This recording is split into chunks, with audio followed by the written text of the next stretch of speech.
Hello again and welcome back. I'm glad you're here for another journey into the quiet places where stories live. Tonight's tale is about time, not the hours we measure with clocks, but the moments we lose and sometimes find again. It's a story about memory, about regret, about the weight of what we've forgotten, and the grace of what we remember. Let's begin. There was a village that sat at the edge of a forest so old that the trees remembered when the mountains were young. The village had no name that anyone could recall, though surely it must have had one once. The people who lived there were farmers and bakers, weavers and blacksmiths, living simple lives that followed the rhythm of seasons. But the village had a peculiarity. Every person who lived there, from the oldest grandmother to the youngest child, suffered from the same affliction. They lost hours. Not all at once, not dramatically, but slowly over time, pieces of their days would simply disappear. You might be kneading bread in the morning, and then suddenly it would be afternoon, and you would have no memory of how the day had passed. You might be walking to the market and then find yourself at home with groceries you didn't remember buying. The hours would vanish like water poured into sand. At first, when it started happening, and no one could remember when that was, which seemed fitting, the villagers were frightened. They consulted the village doctor, an elderly man named Henrik with gentle hands and worried eyes. He examined them all and found nothing wrong. Their bodies were healthy. Their minds seemed sound. They simply lost time. After the fear came frustration, then resignation, then, eventually, a kind of acceptance. This was simply how life was in the village. You learned to leave yourself notes. You learned to trust that even if you couldn't remember doing something, you had probably done it. You learned to live with the gaps. But there was one person in the village who was different.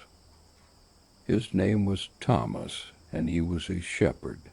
He was 37 years old, tall and lean, with dark hair that was just beginning to gray at the temples.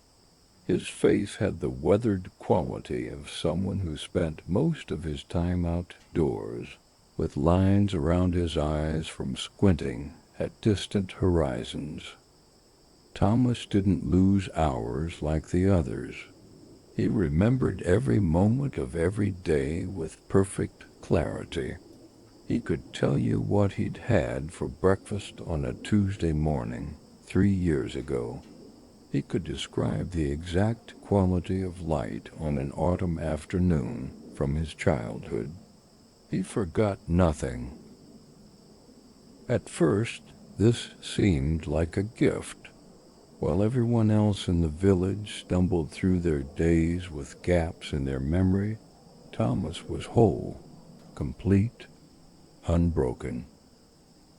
But as time passed, Thomas began to realize that his perfect memory was not a gift, but a burden, because while he remembered everything, he also had to watch as everyone around him forgot. He remembered conversations that others had no recollection of. He remembered promises that had been made and broken, not through malice, but through the simple erosion of memory. He remembered a version of the village that no longer existed because no one else could remember it with him. Thomas lived alone in a small cottage at the edge of the village, where the houses gave way to the grazing fields. His sheep knew him by the sound of his footsteps. His dog, an old collie named Frost, was his constant companion. In the evenings, after bringing the sheep down from the high pastures, Thomas would sit by his fire and feel the weight of all his memories pressing down on him like stones. He had never married. There had been a woman once, named Elara, whom he had loved deeply. But Elara lost hours just like everyone else. She would forget the walks they had taken, the conversations they had shared. She would ask him the same questions over and over, and each time he would answer as if for the first time, watching her face light up with interest that she had already shown before. Eventually, Thomas couldn't bear it. The relationship ended.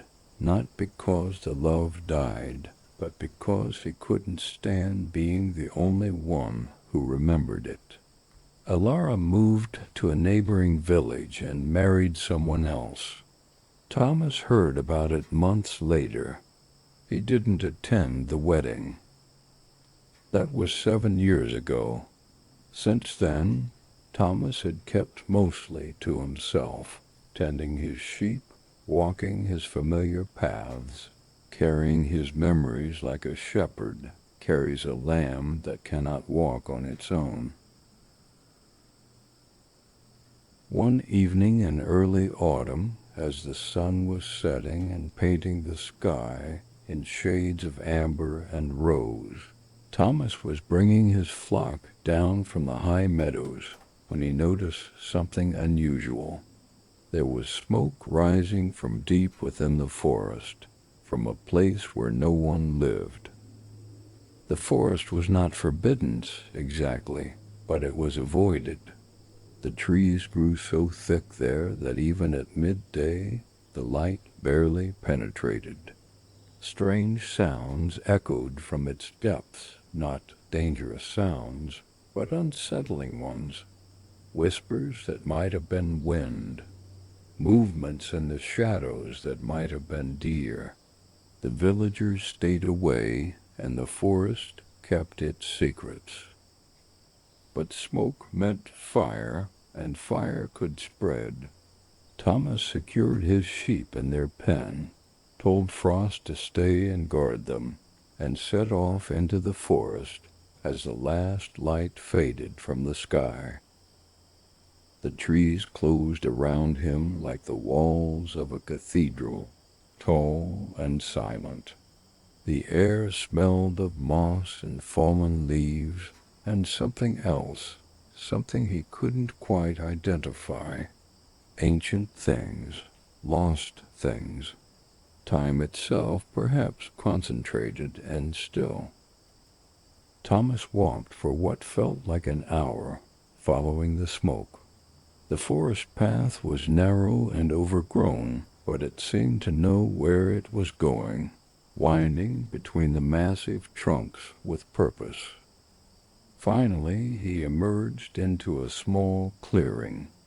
In the center was a cottage he had never seen before, though he had walked these woods since boyhood and knew every path.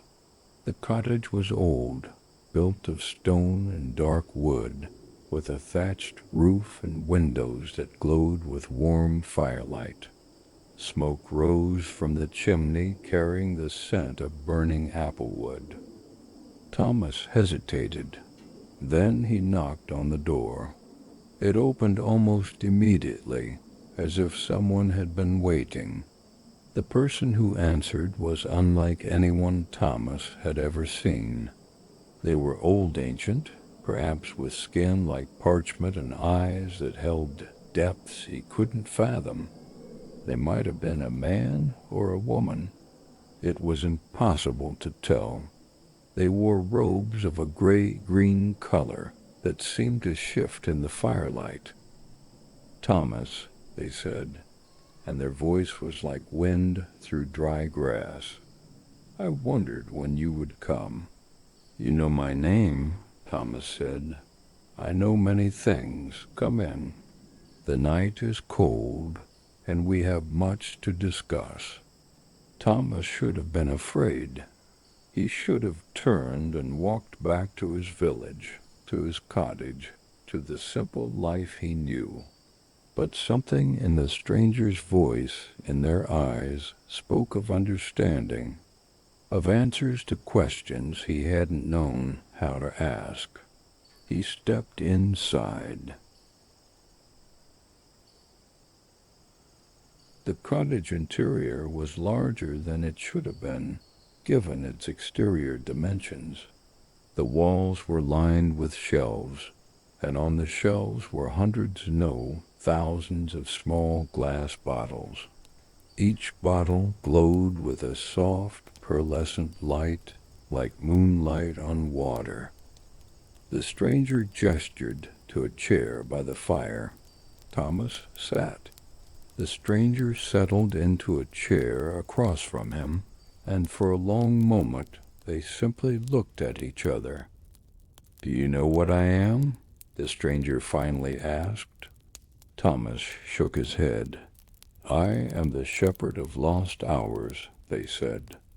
"I gather the time that people lose. I collect it, preserve it, keep it safe." Thomas stared. "The hours that disappear from the village are here," the shepherd confirmed.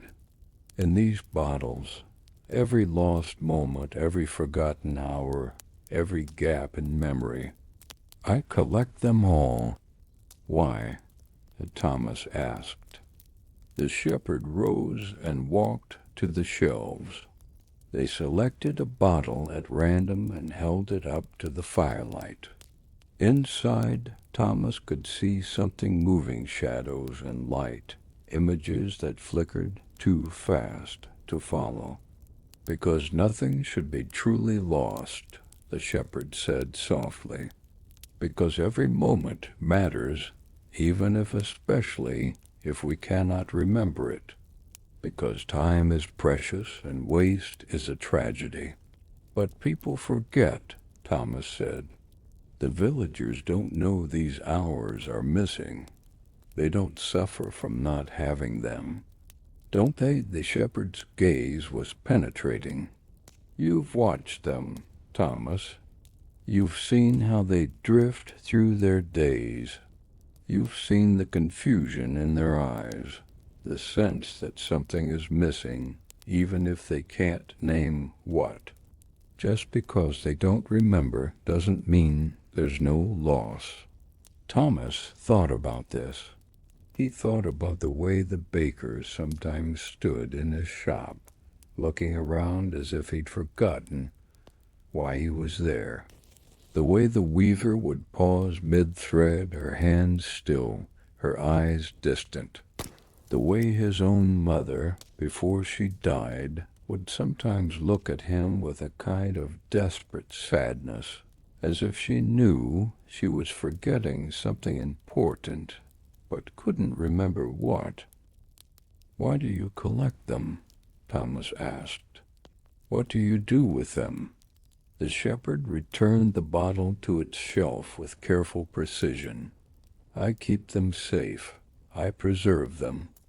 And sometimes," they paused, "sometimes I return them." "Return them?"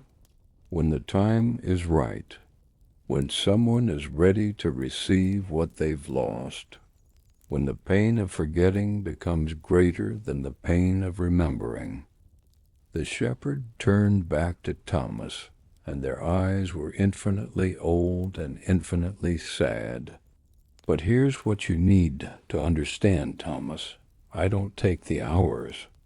I only collect what's already been lost. The losing, that's something else entirely." The shepherd poured tea from a pot that sat by the fire. The cups were delicate porcelain, painted with patterns that seemed to move when you weren't looking directly at them. Thomas accepted his cup and wrapped his hands around its warmth.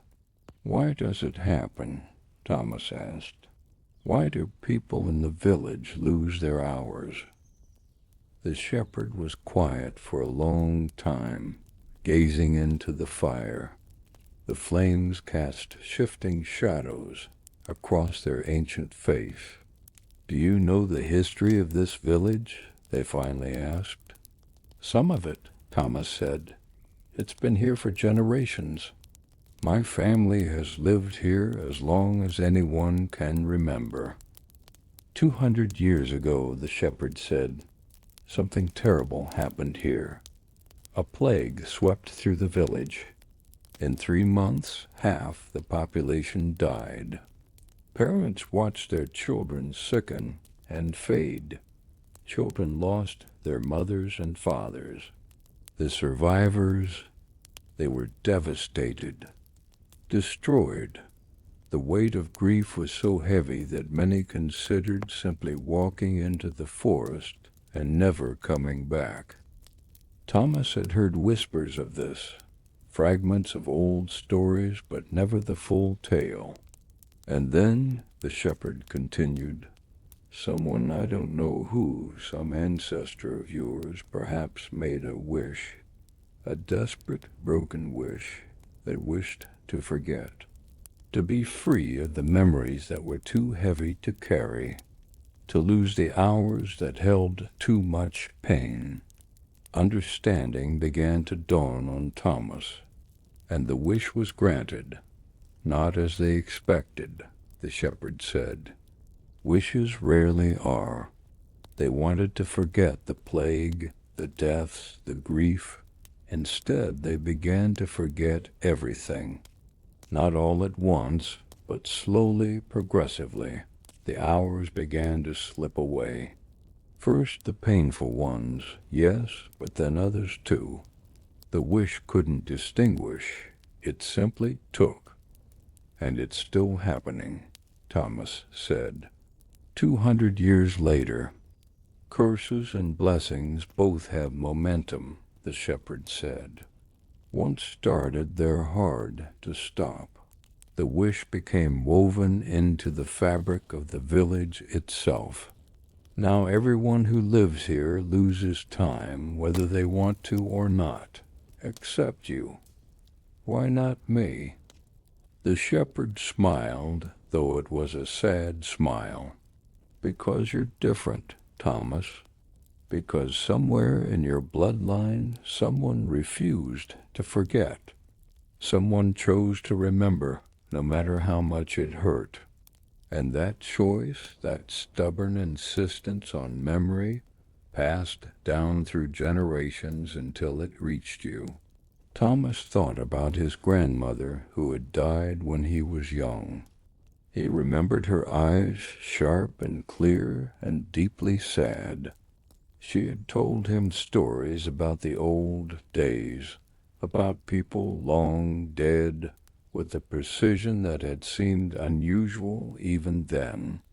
Had she been like him? Had she carried the weight of memory alone?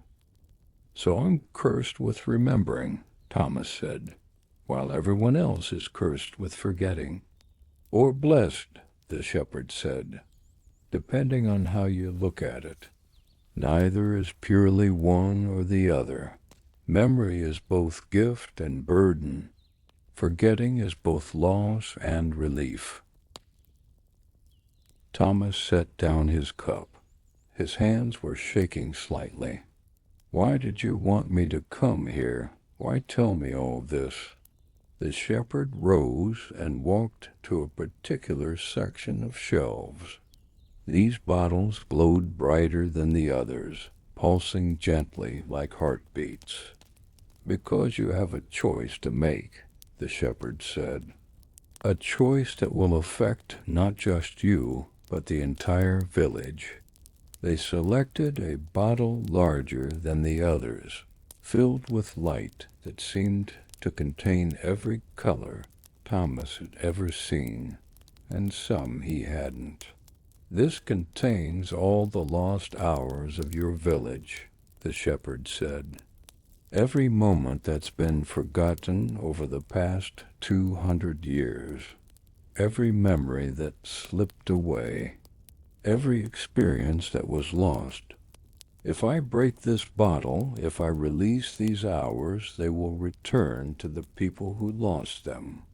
Everyone in the village will remember everything they've forgotten. Thomas stared at the bottle. Inside it, he could see fragments of images, faces, places, moments, a child's birthday, a couple's first kiss, a funeral, a harvest celebration. Pain and joy all mixed together, all preserved, all waiting. That would break the curse, he said slowly. Yes, the shepherd confirmed. The village would be free. People would stop losing time. They would remember their whole lives complete and unbroken. But they would also remember the plague, Thomas said. The deaths, the grief that made their ancestor wish for forgetting in the first place. Yes, the shepherd said again. They would remember everything, the beautiful and the terrible, the joyful and the devastating, all of it. The shepherd set the bottle down on a small table between them. It pulsed with its internal light, steady and patient. Or, the shepherd said, you can leave things as they are. The village continues as it has for 2 centuries. People lose their hours. I collect them. Life goes on, soft-edged and incomplete, but also unburdened by the full weight of memory. Thomas looked at the bottle. He thought about the villagers he knew, the baker who hummed while he worked, content in his foggy existence, the children who played in the streets, untroubled by gaps in their days, Elara, who had married and presumably found happiness in a life unburdened by every painful memory. And he thought about himself, about the weight he carried every day, about how it felt to be the only one who remembered everything, to bear witness to a world that constantly forgot itself. If I break the bottle, Thomas said slowly, and everyone remembers, will I finally be able to forget? Will I lose hours like everyone else? The shepherd's face was compassionate. No, Thomas, that's not how it works. You will still remember everything, but you won't be alone in remembering anymore. Others will carry the weight with you. So I would be giving them my burden, Thomas said. You would be giving them their lives, the shepherd corrected gently. Complete, whole, real. Whether that's a burden or a gift, that's for them to decide. But right now, that choice has been taken from them. Right now, they don't even know there's something to choose.